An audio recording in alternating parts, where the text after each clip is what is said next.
of websites that provide event listings and organise it with your friends. There's no actual way to be able to search across all these different events and activity websites to find things that are actually relevant to you. So what we do is we have this phenomenal scraping program. It goes out, collects all the data, and puts it in a very nice user interface that as you explore it, you'll be able to quickly identify activities that are relevant to you. What we mean by relevance is that it might be within your geolocation, your geography, sorry. So you might say, I'm feeling a bit lazy.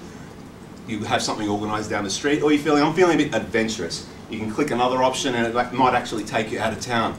It allows you to also filter activities based on your interests. So you might think, you might have an interest in pole dancing, so I actually filter all pole dancing events within the Redfern vicinity.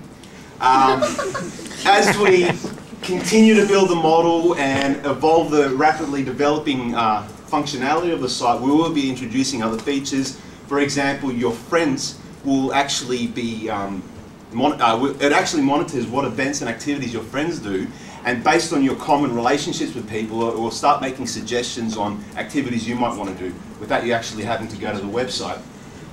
The way we're going to monetize it really is we're going to take our time first, because first we want to develop a positive relationship with our users. We want to be a trusted destination where they can access all activity information. Our revenue opportunities are in the actual map by creating people that are actually promoting an event or activity to get more persistence, perhaps a different colour on the map, a bit more attention. Other revenue models come with the actual users. They might want to get premium features, like for example the friend functionality, and a few other things that are too top secret to admit right now. Now, as you'll see with the beautiful live website right now, maybe, it's got a very simple user interface, and that's one of our core value propositions, that we actually keep it really simple. You don't need to read anything to understand how to use this. It's very visual, it's got a very clear design, it's got a very powerful data store in the background, which makes this simple front end actually very powerful.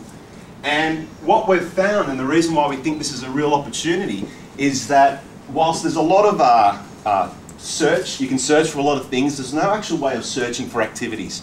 And the problem with it is not technology, but just the actual data. There's so many different types of activities that trying to get those, the actual data for those activities requires a lot of manual effort to come up with innovative ways of getting that data. And that's where our powerful engine has gone to all these different types of sites and able to pull this data in a way that is consumable for the public in the one place. I guess there's one to show maybe. This is quite a full demonstration site, being the one that was on our development machines. The idea is that we can find the mouse. We can search by date of the event that you're looking for. If you're looking to fill in 22nd of January, you tick that one. When you filter by these events, hovering over this little pop-up will give you a little Google Maps pop-up of a little HTML window that explains the event, where it is, what's happening, gives you a link to go to a site that will give you more information, maybe sell you tickets to a concert, maybe tell you how to get to the North Sydney Oval to go to the Moonlight Cinema. The other, I think I came in a little bit late, but we can filter by how long you want to be spending on the activity.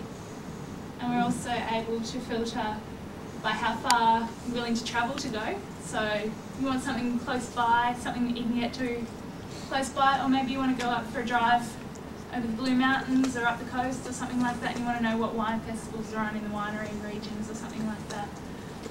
Also able to bring that list down by categorising the things you're interested in. So if you've got kids, you're probably not going to be interested in going whitewater rafting. Whereas if you're wanting to go whitewater rafting, you're probably not interested in the Wiggles concert that's on next week. So you're able to bring that information. And that's the key there. It's got a simple user interface that makes you think it's very simple. But the key is, if you think of an information value chain, we're not just taking one piece of data and displaying it on a map. We're pulling lots of different data and putting it together. So we're getting the addresses of events and we're adding additional data to it, like its location that can put it onto a map, and some other information that allow it to classify, and that as you as a person can actually filter that information, unlike how it is in its original form. So the simple interface for you as a person, very powerful data store at the back, constantly working in the background.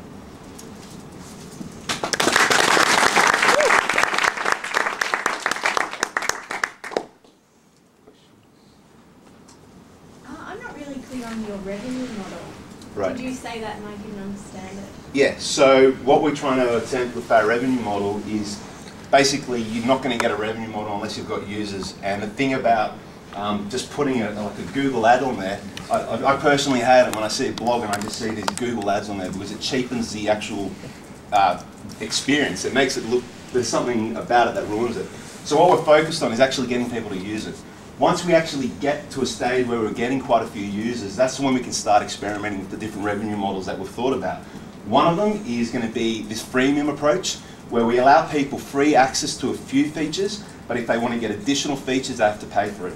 So the example I gave earlier was that if you want to get recommendations that your friends are doing, you might have to pay for that because that's a higher value feature, even though you get free access to the earlier one. Another way is on the actual map, the fact that we're displaying activities, it's going to suddenly become, because we've got an audience, advertisers are going to want to get in front of our audience, just like the traditional media works. And so here we've got a generic blob of where an activity is, just simply allowing people to differentiate these blobs so they can stand out to the people looking at this map is going to give us an opportunity, even if it's just a little bit, just to make this like a yellow blob, for example, or to make it last a bit longer or a bit bigger, is going to capture the attention of the audience that is looking at this and therefore allow us to give more premium, charge it at a more premium rate for this like real estate that we have. So those are two revenue models. We have thought of others. I did think of it, and we were talking about another one, I'm not sure. It was just something we brushed over briefly, but it was to allow advertisers for concerts or something big that's happening, or we see ads in the paper for all these things that are happening. They might pay for premium advertising, so their search items might come up first when we're searching for events in the area. So it's similar with the Google search, where you've got some premium listings at the top. You've got preferential ranking. Oh, sorry. Where does it actually get the data from? And can users add data if they find a really cool new place that might be handy? Yeah, so we get our data from quite a few different repositories, some that are publicly available, others that are top secret. It's part of our competitive advantage of how we get that data. We do plan on incorporating more social interactivity, so as you get your social network incorporated this, we're not trying to build a social network, but using technologies like Facebook Connect, if you've heard of that, in the Google Connect technologies, we're going to be able to allow you to import your friends there, and as you've got this trusted network, you can start sharing activities and adding new ones. But yeah, cool.